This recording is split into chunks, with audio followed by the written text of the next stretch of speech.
지금은 주의 인도를 받아야 할 때라는 제목으로 말씀을 살펴보고자 합니다. 세계 2차 대전이 발발했을 때의 일입니다. 영국 국민들은 불확실한 미래에 대한 이 불안과 공포에 떨고 있었습니다.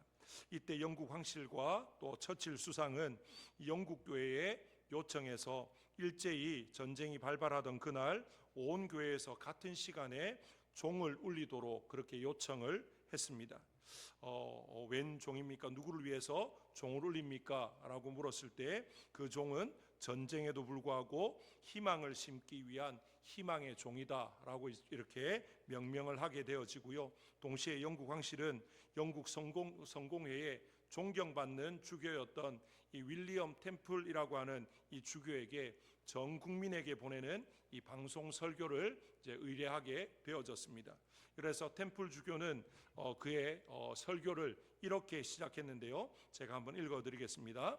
대영 제국의 국민 여러분, 잠시 후 이 땅의 모든 교회는 종을 울릴 것입니다. 종소리를 듣거든 모두 교회로 나가십시다. 그리고 하나님을 예배하십시다. 역사의 주인 되신 전능하신 하나님을 바라보십시다. 지금이야말로 하나님의 인도를 받을 때입니다. 이렇게 이제 시작을 했습니다. 역사의 모든 고통이 하나님의 손길을 거쳐서 허용된 것이다 라고 우리가 인정을 한다면 이 하나님의 인도 없이 모든 고통으로부터 탈출하고 해방하는 것은 불가능하다라는 사실도 인정할 수밖에 없지 않습니까? 왜 그렇습니까? 모든 것은 하나님의 손에 달려있다라는 것입니다. 오전에도 잠시 말씀을 드렸지만 지금 우리나라의 상황이 참 심상치 않은 그런 상황입니다. 어디 하나 소망이 없어 보입니다. 정치도 경제도 또 교육도 국방도 모든 분야가 우리로 하여금 참 괜찮다, 좀 잘 되어 가는데 이런 마음을 들게 하는 것이 아무것도 없는 것이 지금 우리의 모습이 아닌가라는 생각이 듭니다. 정말 우리가 겪고 있는 이런 어려운 시련이 쉽게 끝날 것이다. 누구도 장담하거나 낙관할 수 있는 그런 상황은 아니다라는 거죠. 우리 가운데 여러 아픔과 고통의 모습들이 계속해서 드러나고 있습니다. 지도자가 부재하다 보니까 안정되어지지 않고요. 그러다 보니까 여러 분야에서 이런저런 일들이 다 이제 터져 나오는 그런 상황인 거죠. 이런 아픔의 시대를 살아가는 우리에게 그 어느 때보다 주의 인도가 절실하게 필요한 때가 아닌가 우리가 그렇게 생각을 할 수가 있습니다. 그러나 문제는 어떻게 하면 주님의 인도하심을 받을 수 있는가라는 거죠. 구체적으로 어떻게 주의 인도를 우리가 경험할 수 있는가, 여기에 대해서 우리가 좀 더 고민하고자 합니다. 이 질문에 대한 대답을 오늘 본문 2000년 전에 이스라엘 땅 동쪽에서 살면서 주님의 특별한 인도를 경험했던 이 동방 박사들의 이야기를 통해서 우리가 주님의 인도하심에 대해서 한번 살펴보고자 합니다. 정말 이들은 어떻게 해서 이런 인도를 받을 수 있었을까? 우리가 한번 돌아봤으면 좋겠고요. 고통스러운 시대에서 우리가 주의 인도를 받으려면 우리는 어떻게 해야 되는가? 다시 한번 우리의 삶으로 또 돌아와서 적용하고 물어보았으면 좋겠습니다. 그 첫 번째 대답은요, 주님의 비전을 바라볼 수 있어야 된다라는 것입니다. 하나님의 인도는 모든 그리스도인들에게 주어지는 어떻게 보면 당연한 특권이다, 그렇게 말할 수 있습니다. 성경은 하나님의 영으로 인도함을 받는 자들이 하나님의 자녀다라고 분명히 말하고 있습니다. 그럼에도 불구하고 오늘을 살아가는 그리스도인들인 우리가 하나님의 인도를 제대로 또 구체적으로 경험하지 못하고 있는 이유가 어디에 있다고 생각이 되십니까? 여러 가지 많은 이유가 있을 수 있지만 일상에 젖어서 하나님의 인도하심이 아닌 당연함이나 익숙함으로 살아가는 그런 우리의 삶의 자세 때문이 아닌가, 또 그것도 한번 생각해 볼 필요가 있습니다.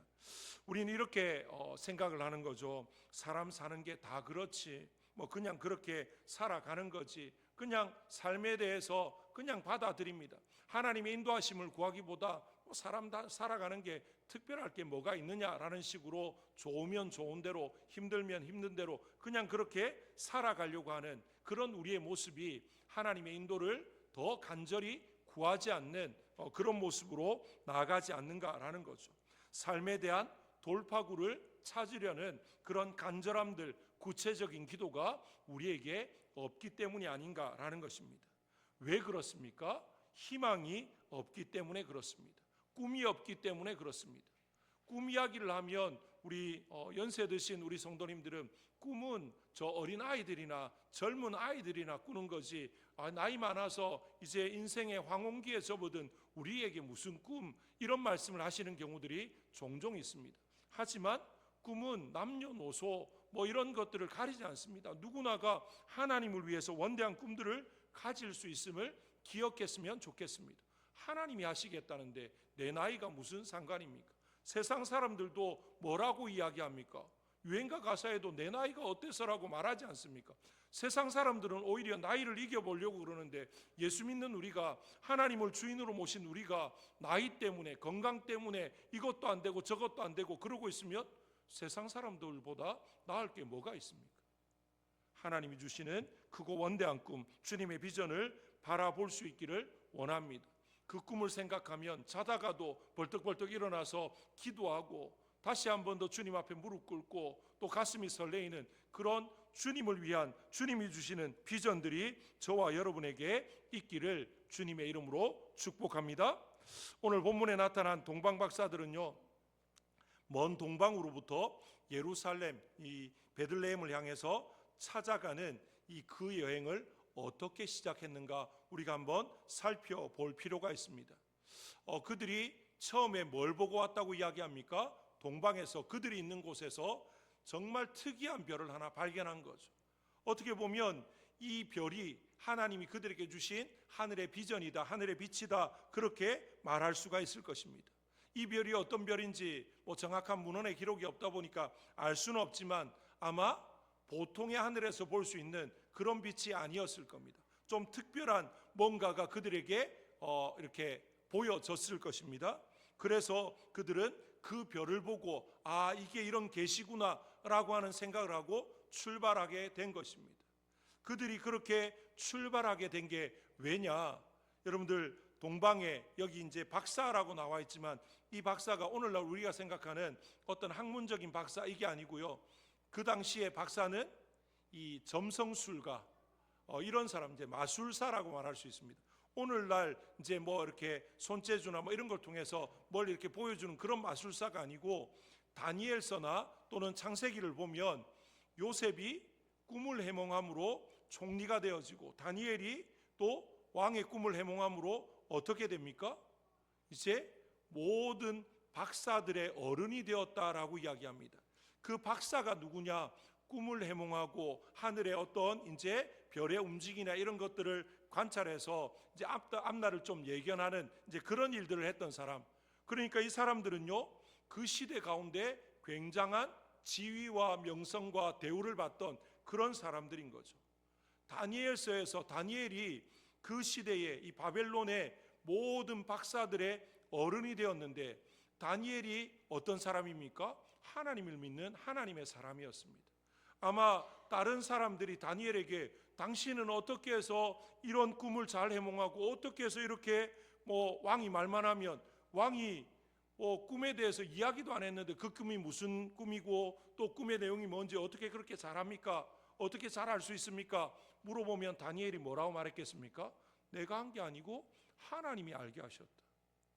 하나님이 알게 하셨다고 이야기하고, 그리고 늘 다니엘이 뭐 했겠습니까? 늘 기록되어진 아마 두루마리 율법의 말씀이나 또 모세오경이든지 뭔가를 계속 가까이 두고 읽고, 이런 것들을 그 시대의 박사들, 점성술가들이 곁에서 충분히 바라보았을 것이다 짐작할 수 있습니다. 그러다 보니까 다니엘 시대 이후로 그 바벨론이나 그 동방의 이 박사들은 자기도 모르는 사이에 뭐에 대한 인식들이 생깁니까? 하나님이 이 모든 것들을 주관하고 있구나. 그런데 그 하나님이 계시에서 주신 그 말씀에 보니까 이제 온 인류를 구원할 그런 메시아가 오게 되어지는데, 그때 어떤 징조가 나타날 것이다, 그렇게 말씀을 하시는 거 아니까, 우리가 아는 것처럼 이제 민수기 24장에 보면 한 별이 야곱에게서 나오리라, 이제 그런 말씀이 기록되어 있는 거죠. 아마도 그 박사들이 다니엘을 통해서 성경에 대해서 알게 됐고 또 성경을 그들이 연구하고 살피는 가운데 이 말씀을 보고 그러면 어느 때가 되면, 정확하게 어느 때가 될지 모르지만 때가 되면 정말 우리가 알 수 없는 좀 신비로운, 좀 독특한 별이 나타나서 이 땅의 온 인류를 구원할 메시아가 오심을 가르쳐 줄 때가 있겠구나. 아마 그들이 그렇게 해서 수백 년간 그 말들을 또 전하고 또 전하고 그러면서 이제 시간이 왔을 것이다, 충분히 짐작해 볼 수가 있습니다. 그러던 가운데 그들이 동방 가운데서 어느 날 밤에 하늘을 보는데 평소에 보지 못했던, 이제까지 보지 못했던 한 별이 또 올랐고, 그 별을 보는 순간 뭐가 생각났겠습니까? 온 인류를 구원할 한 별, 그 별이 야곱에게서 나온다고 했다. 그 별은 어디에 임하는 겁니까? 이 유대 땅에, 이 예루살렘에 임할 거다. 그런데 그들은 그 이후에 정확한 선지자들의 예언이나 이런 것들을 알지 못하니까 이 한 별에 대한 것만 알고, 그 별이 이제 나타났으니까 이제 얼마 있지 않아서 온 인류를 구원할 메시아가 오겠구나, 이제 그것만 믿고 이제 온 것입니다. 우리가 아는 것처럼 그들이 이렇게 오게 된 것은 하늘의 비전을 보았고, 또 한 가지는 그들이 하나님을 제대로 이제 유대 백성들처럼 제대로 알지는 못했지만 그래도 다니엘의 영향으로 인해서 이제 성경에 대한 어느 정도 신뢰와 이런 부분들, 그래서 말씀에 기록되어진 것을 그들이 받아들이고 말씀을 쫓아온 거죠. 우리가 생각할 때는 자꾸만 오해하는 게 뭐냐면요, 동방 박사들이 동방에서부터 예루살렘으로 그리고 베들레헴까지 오게 된 거에 낮이고 밤이고 별이 나타나서 계속 인도에서 따라온 것이다, 그렇게 생각하지만 오늘 본문의 말씀을 보면 별이 계속해서 인도한 게 아니다라는 걸 알 수 있습니다. 그들이 처음에 별이 나타난 걸 봤지만 오는 동안에는 별을 보고 온 게 아니고요, 그들이 알고 있던, 이때까지 전해 내려왔던 그 말씀에 근거해서 온 겁니다. 이 별이 어디에 온다는 겁니까? 유대 땅 가운데. 이제 이 온 인류의 메시아는 이 유대 땅 가운데서 또 이렇게 태어날 것이다 라는 걸 알지만 정확하게 어딘지 모르고, 그래서 그냥 무작정 이 팔레스타인 지역으로, 이 유대 땅에 있는 이 지역을 향해서 그들은 계속 먼 길을 따라온 거죠. 그런데 정확한 것을 알지 못하니까 이 예루살렘 성 궁궐에, 이제 헤롯의 궁궐에 와서 이 유대인의 왕으로 나시는 이가 어디 있느냐 묻게 된 겁니다. 물었더니만 온 성은 소동하지만 정확한 정보를 알게 됩니다. 제사장들과 서기관들이 모여서, 그들은 뭐에 능통한 사람들입니까? 구약 성경에 능통한 사람들입니다. 구약의 예언에 보니까 그 메시아가 어디에서 난다고 되어 있습니까? 유대 베들레헴 땅에서 나실 것이 이미 수백 년 전에 예언이 되어져 있었습니다. 그러니까 유대 베들레헴에서 나실 것이다. 그러니까 그들이 이제 유대 베들레헴을 향해서 가고 있는데, 오늘 말씀에 보면 이런 말씀이 있습니다. 9절에 박사들이 왕의 말을 듣고 갈새 동방에서 보던 그 별이 문득 앞서 인도했다. 그러니까 이제까지 별이 인도한 게 아니고요, 이제까지 온 것은 처음에 별을 보았고 이후에는 말씀을 따라서 왔습니다. 그런데 그 말을 듣고 난 뒤에 문득 그 별이 나타났고, 그래서 그들이 10절에 보면 그들이 별을 보고 매우 크게 기뻐하더라, 그렇게 말하지 않습니까? 그러니까 그들이 여행해서 온 기간이 하루 이틀이겠습니까? 아마도 수주 이상, 수개월 정도 이렇게 먼 길을 왔는데, 그 길 동안에 별을 보고 온 게 아니고요, 처음 시작은 별을 봤지만 그 중간은 그들이 전해 들었던 그 말씀, 아마도 민수기 24장 17절, 아까 말씀드렸던 한 별이 야곱에게서 나오리라. 야곱은 이스라엘을 말하는 것이고, 그러니까 이 유대 땅에서, 이 팔레스타인 지역에서 뭔가 큰 일이 일어나겠구나, 그래서 이제 온 것입니다. 와서 물어보고 이제 알게 되고 베들레헴이다 알게 됐는데, 마침 그때 문득 그 동방에서 보았던 별이 나타나서 그들을 인도해 갔고, 결국에는 그 별이 이제 예수님이 나신 그곳 위에 머물러 서게 되는 이제 그런 것을 보게 되어지는 것이죠. 정말로 주님의 인도를 받기 위해서는 먼저 그 하나님의 비전, 주님의 비전을 볼 수 있어야 되고요, 그리고 말씀을 붙들어야 됩니다. 말씀을 사모하고 말씀을 놓치지 않아야만 주의 인도를 받을 수 있다라는 사실을 우리에게 보여주고 있습니다. 정말로 우리가 매일의 삶 속에서 얼마나 말씀을 깊이 묵상하고 말씀을 붙들고 말씀의 인도를 받고 있는가 돌아보았으면 좋겠습니다. 주의 인도를 받기 원합니다 그러면서 주님을 향한 또 주님이 주신 꿈과 비전도 없고 말씀도 우리가 붙잡지 않는다면 어디에서 주의 인도를 받을 수 있습니까? 어떻게 주의 인도하심인지 알 수가 있습니까? 전혀 알 길이 없는 거죠. 오늘 동방에서 온 이 박사들, 그들의 이름도 또 그들에 대한 정확한 정보도 나와 있지 않지만 오늘 이 본문의 말씀을 통해서 우리에 보여주는 것은 그들이 하나님이 보여주신 그 별, 하나님의 비전을 보았고 볼 때에 다른 사람들은 아마 그냥 흘려버렸을 겁니다. 아, 그냥 신기한 별이네, 좀 특이한 별이네 그러고 흘려버렸겠지만 그들에게 계속 전해져 내려왔던 그 말씀을 떠올렸고 그래서 그 말씀에 의지해서 그 먼 길을 마다하지 않고 왔다라는 거죠. 그러니까 하나님이 그들을 결국에는 끝까지 인도해서 예수님이 태어난 그곳까지 이르게 했다라는 사실입니다.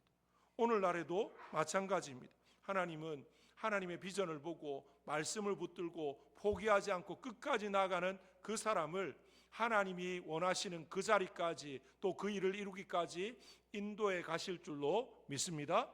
하나님의 인도하심을 받는 또 하나님의 또 섭리와 모든 것들을 쫓아가시는 우리 모든 성도님들 되시기를 주님의 이름으로 축복합니다. 그 다음에 우리가 또 살펴볼 것은 하나님의 인도를 경험하기 위해서 우리가 또 뭘 해야 되느냐, 바로 하나님을 예배하는 사람이 되어야 된다라는 것입니다. 하나님의 인도를 경험하려고 할 때 우리가 주목해야 될 사실이 뭐냐면요, 이 본문의 내용을 주해하던 이 토마스 왓슨이라고 하는 설교가는 이 내용을 보면서 이렇게 말했습니다. 하나님이 성도들을 인도하실 때 우리를 첫 번째로 인도하는 것이 바로 하나님 자신에게로다. 하나님 자신에게로 우리를 인도한다라는 거죠. 뭐 때문에요? 그 하나님을 예배하게 하려고, 하나님을 경배하게 하려고. 지금 동방에서 온 박사들이 여기 동방에서부터 이 메시아가 나시는 곳까지 온 이유가 무엇이었습니까? 그들이 온 이유는 그 나실 메시아를 경배하기 위해서 왔습니다. 8절 오늘 말씀해 보시면 이제 12절, 11절, 12절에 이제 쭉 나와 있는데요. 11절에 이제 동방에서부터 그들이 와서 이제 집에 들어가 아기와 그의 어머니 마리아가 함께 있는 것을 보고 엎드려서 아기께 경배했다. 그렇게 분명히 지금 말을 하고 있지 않습니까? 그들이 온 목적은 뭔가 세상에 이슈가 될 만한 그런 인류의 메시아를 바라봄으로 해서 자기들이 높아지고 유명해지고 뭔가 자기들의 뭔가를 드러내기 위해서 온 게 아니고요, 그 메시아 앞에 무릎 꿇어 경배하기 위해서 왔다라는 것을 지금 말하고 있습니다.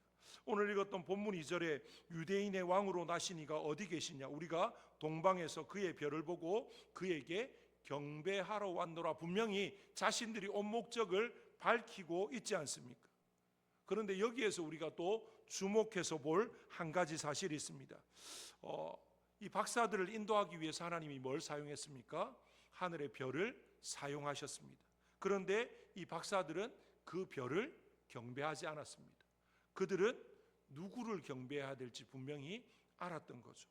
별을, 하나님이 사용하신 좀 특이한 별을 경배한 게 아니고요, 결국에는 그 별이 인도해서 이제 보게 하신 그 메시아, 아기 예수로 오신 그분을 경배하러 왔다라는 거죠. 그런데 세상은 놀랍게도요, 주인공이신 예수님께 집중한 게 아니고 뭔가 특이한 그 별에 집중해서 그 별을 섬기는 경우들이 허다하다라는 거죠. 그 별이 인도하는 수단이었는데 그게 전부가 되고 그게 목적이 되면 그 순간 그건 뭐가 됩니까? 우상이 되어지는 겁니다. 한번 생각해 보십시오. 하나님이 예수 그리스도를 이 땅에 오게 하실 때 누구를 사용했습니까? 마리아를 사용했습니다. 하지만 마리아는 우리의 경배의 대상이 아닌 거죠. 우리의 경배의 대상은 마리아를 통해서 이 땅에 오신 예수님이지 사용되어진 마리아가 아니다라는 사실을 분명히 아셨으면 좋겠습니다. 그래서 오늘 동방에서 온 박사들도 왔을 때 거기에 누구도 있었습니까? 마리아도 함께 있었지만 분명히 경배의 대상을 밝힙니다. 아기께 경배했다라고 분명히 말하고 있습니다. 주님의 인도하심을 받으니까 누구를 경배해야 될지도 명확하게 아는 거죠. 혼선이 없는 겁니다. 헷갈리지 않습니다. 세상 사람들은 하나님의 인도를 받지 않으니까 뭔가 특이하면, 독특하면, 뭔가 좀 남다르면 그게 뭐 대단한 줄 알고 그걸 섬기는 그런 것들이 많지 않습니까? 그러다 보니까 뭐 산에 가서 좀 특이한 나무가 있으면 그 밑에 막 돌을 쌓고 뭘 하고 또 그걸 막 섬긴다고 절하고 있습니다. 또 뭐 평소와 다른 달이 뜨면 그 달을 보고 또 빕니다. 온갖 것들을 다 하는 게 인생의 이 어리석은 모습 아닙니까? 왜 그렇습니까? 주님의 인도를 받는 게 아니라 자신들의 생각대로 가다 보니까 뭘 경배해야 될지 모르는 것이죠. 그런데 동방에서 온 박사들은 알았기 때문에 그 악있게 경배를 했다라는 것입니다. 그런데 놀랍게도요, 그 악있게 제대로 경배하고 그들이 준비해온 예물, 여기 보면 황금과 유향과 모략이라고 했는데 그 시대에 아주 값진 것들입니다. 귀한 것들입니다.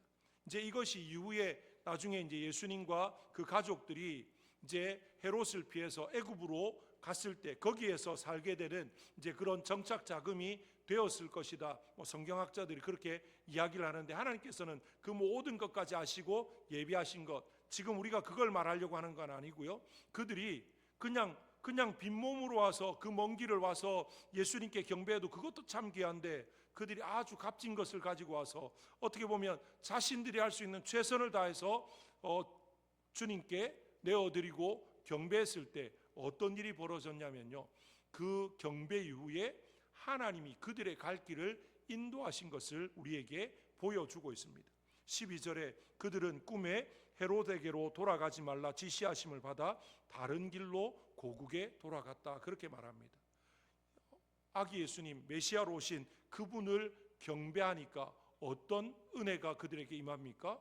하나님께서 그들에게 어떻게 가야 될지, 어디로 가야 되고 이 모든 그들의 나아갈 길을 이제 친히 꿈에 나타나셔서 인도하시는 그런 일이 벌어졌다는 거죠. 다시 말하면 우리가 하나님 앞에 우리의 마음과 뜻과 정성과 힘과 모든 것들을 다해서 온전히 하나님을 예배하면 하나님이 우리의 나아갈 길을 인도해 주신다라는 것을 이 동방박사들의 모습을 통해서 보여주고 있는 것입니다.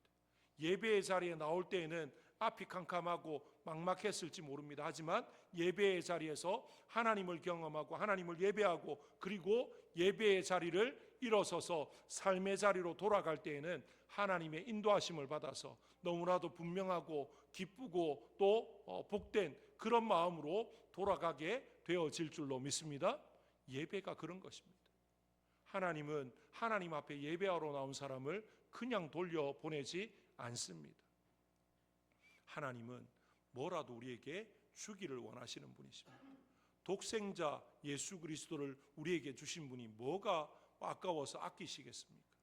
우리가 마음과 뜻과 정성을 다해서 영과 진리로 하나님을 예배하기만 하면 하나님은 우리의 앞길을 열어주시고 우리를 선한 길로 인도해 가시는 줄로 믿으시기 바랍니다.